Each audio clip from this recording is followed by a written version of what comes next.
My Fellow Americans by Martin Ison. Chapter 6. As President Cutter had managed barely 3 hours sleep after the unexpected call to the Situation Room, he had to postpone by an hour the budget session in the Cabinet Room originally planned for 09:30. The events of the previous 2 days weighed heavily on his mind as he walked along the West Wing's main corridor leading to the Oval Office and the Cabinet Room. His diary secretary, Marie Schwartz, and Judith Southgate, his personal assistant, followed him in formation.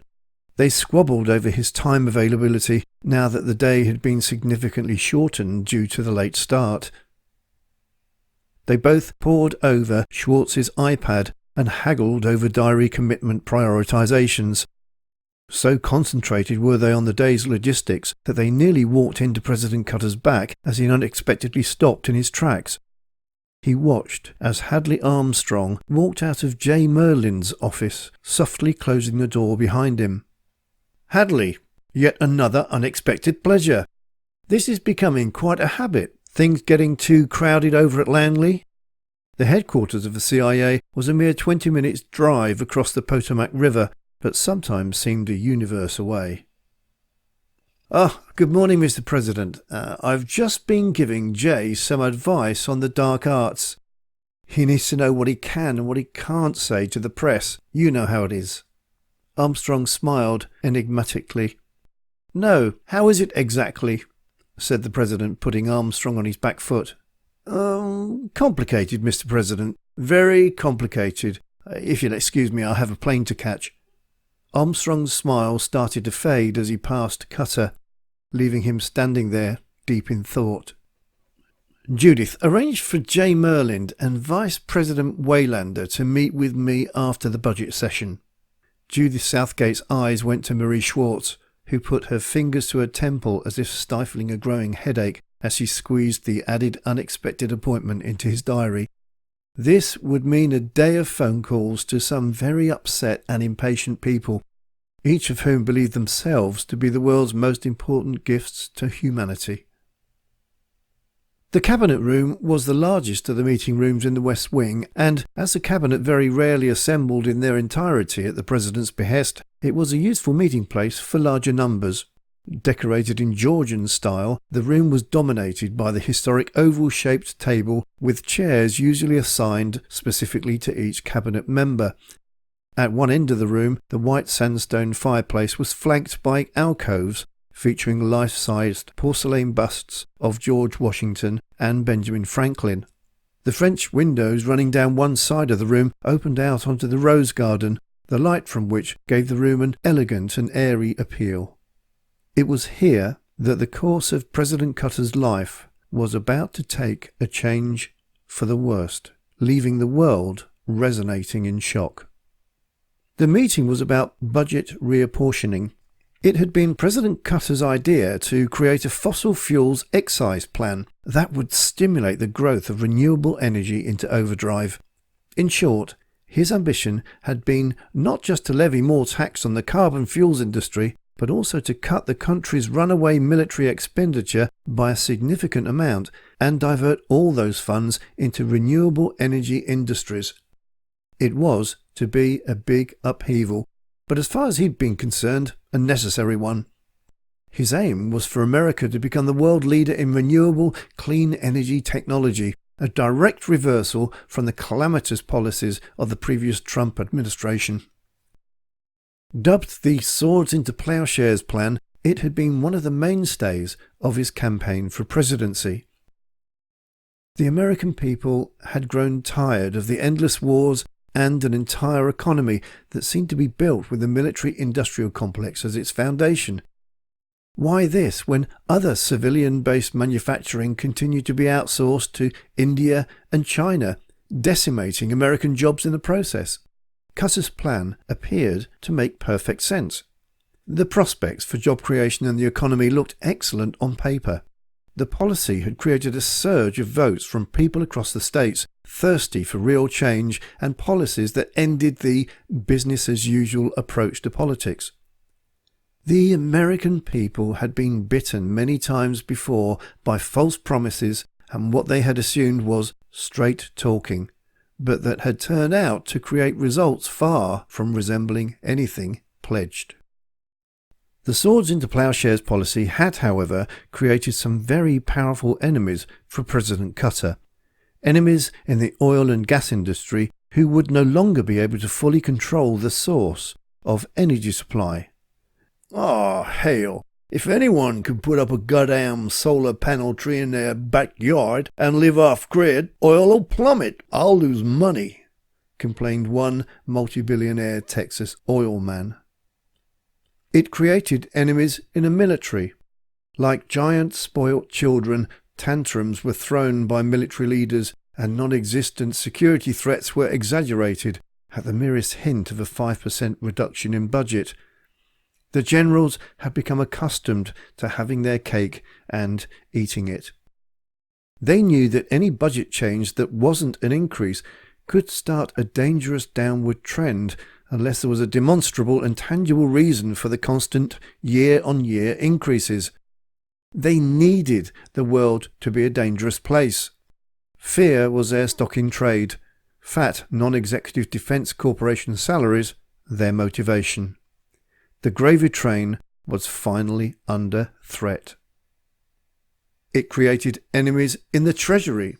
If the United States were seen to be moving away from carbon fuel for its energy, who knows what could happen to the petrodollar?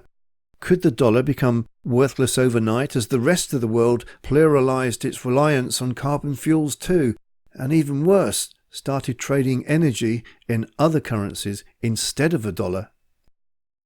Since the dollar value had been completely detached from the gold standard in the 1970s, it had become a fiat currency with a globally agreed but no inherent value. It only remained of any worth as long as everyone else agreed to use it for trading the world's most valuable and America's most desperately needed asset, energy. It would be as if players in a game of Monopoly had decided to replace the play money with whatever real cash was in their pockets, with America, the banker, left clinging to worthless bits of paper. This had been the real reason for the toppling of Saddam Hussein and the invasion of Iraq. Faced with crippling sanctions, Saddam had decided to trade Iraqi oil in euros. Initially, this appeared as an act of rebellion against the USA, who originally installed him into power in the first place. However, what had been regarded by economists as a petulant move later appeared to make surprising economic sense for Iraq. The other oil-producing economic countries, or OPEC, looked on with considerable interest. If they followed suit and started trading some of their oil in euros, they too could edge away from American economic hegemony. The invasion of Iraq was America's demonstration to the world that a terrifying shock and awe experience awaited those who considered moving away from the dollar as the international reserve currency.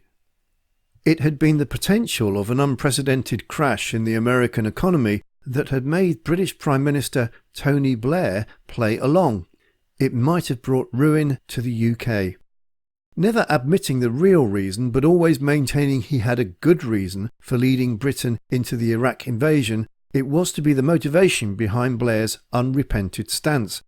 This, even when his actions were subsequently judged illegal by the Chilcot inquiry into the Iraq War. It was also the same reason why he and George W. Bush would never be indicted as war criminals.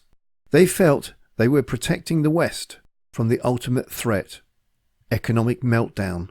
A threat that could never be admitted, ironically, for fear of creating a self-fulfilling prophecy and starting a financial crash just by mentioning how precarious the world economy was.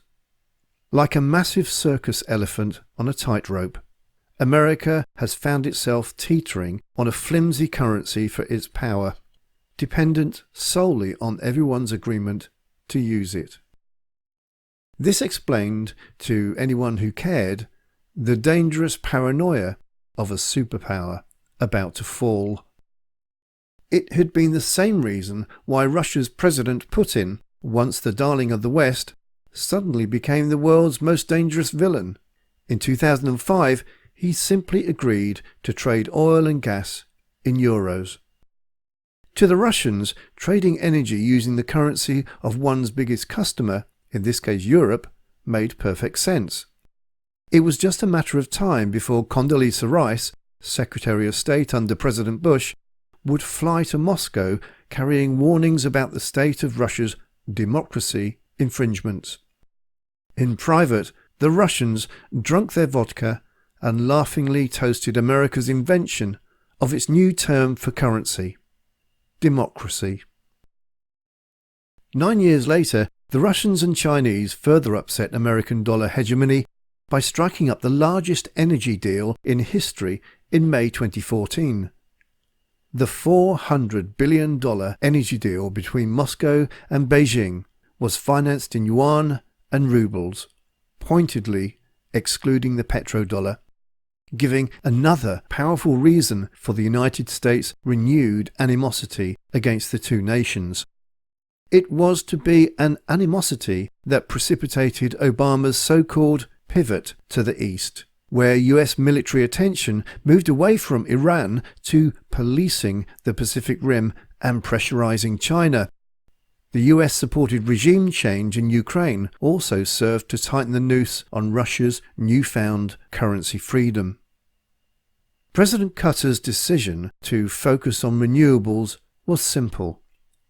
True, if the world dropped the petrodollar for trading its oil and gas energy, the American economy could collapse overnight, but not if America became independent from carbon fuel first. After all, the real tangible value came from the energy, not the currency. America, the largest consumer on the planet, could become a fully energy-independent nation, a net exporter in fact, within a few short decades. This would abrogate the need for a petrodollar and put America on a more stable economic footing. The elephant steps off the tightrope to safety. Cutter could see that this would also save the planet from environmental catastrophe and human extinction, always a plus in his view. Ironically, the avoid extinction argument always seemed to be harder to make. All this was logical strategy, but not to those who ran Wall Street. Individual fortunes could be lost overnight in the short term. That was the thing about change. There would be always winners and always losers. Could all this create an economic miracle or an economic catastrophe for America? Nobody knew for sure. It had never been tried. The abacus counters were nervous, and Wall Street even more so. There was nothing more unnerving and ulcer-popping to financiers than uncertainty. However, President William Cutter was used to making enemies. His ethos was, if you're not making enemies, you must be doing something wrong. These revolutionary policies had come as a total shock to the establishment. Not even opposition scaremongering facilitated by its closely controlled media accomplices could curtail the torrent of support that carried Senator Will Cutter into the White House. Where there was a will, there was a way, and, as the rallying placards shouted, there would always be hope, as long as will power existed. President Will Cutter was about to learn that the pushback from these enemies, as savage as the lies and smears to disrupt his election campaign might have been, had nowhere near got started yet.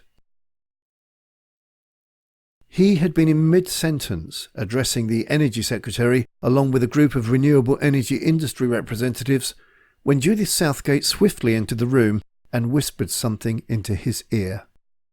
The President's face went ashen. "Excuse me." He simply stood and left the room, leaving the other meeting attendees hanging there speechless. "What do you mean, a school?" Cutter hissed the words over the telephone. He'd been pulled out of the cabinet room to take the private call and was now standing over his desk in the Oval Office. He could barely contain his rage. General Martha Winchester's voice was wooden and operational as she reported the tragic news.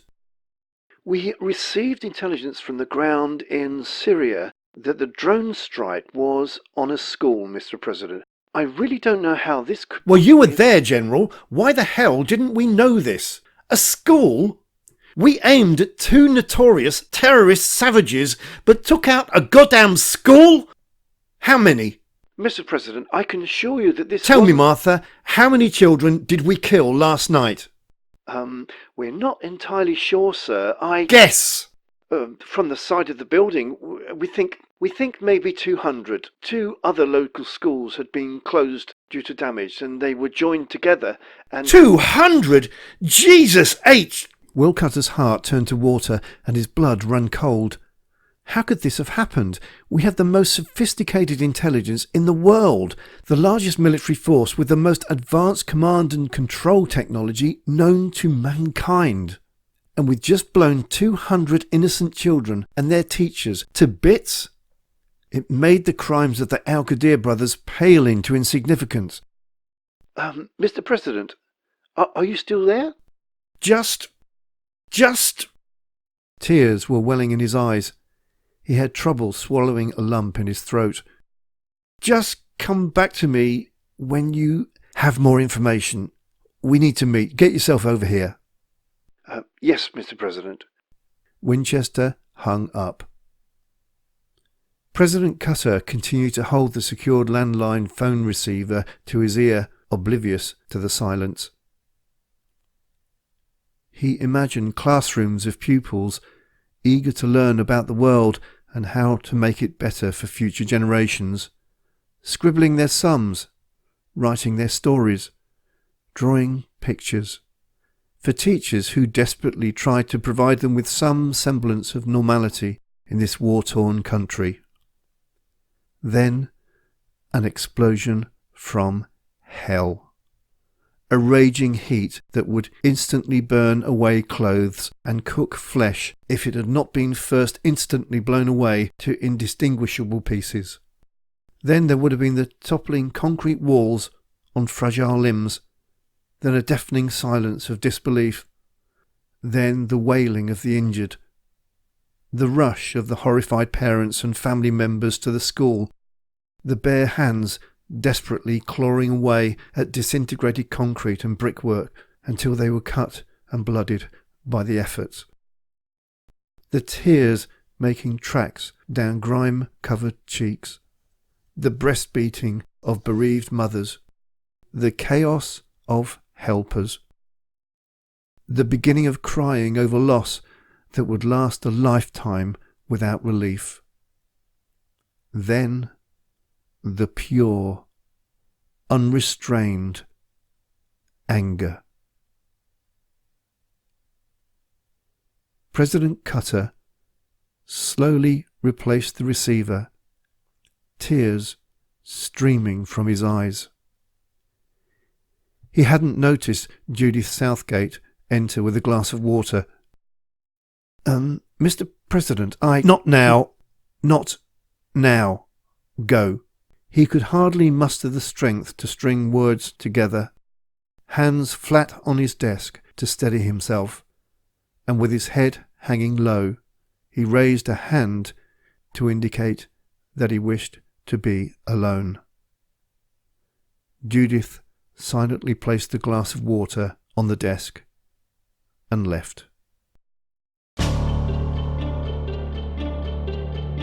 That was My Fellow Americans by Martin Ison. Chapter 6. Coming up in Chapter 7, Will Cutter receives a warning and discovers the power behind the system.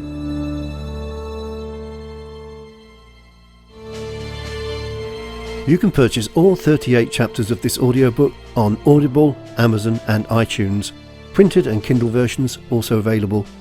Don't forget to like and leave your thoughts in the message box below, because the author would love to know your opinion.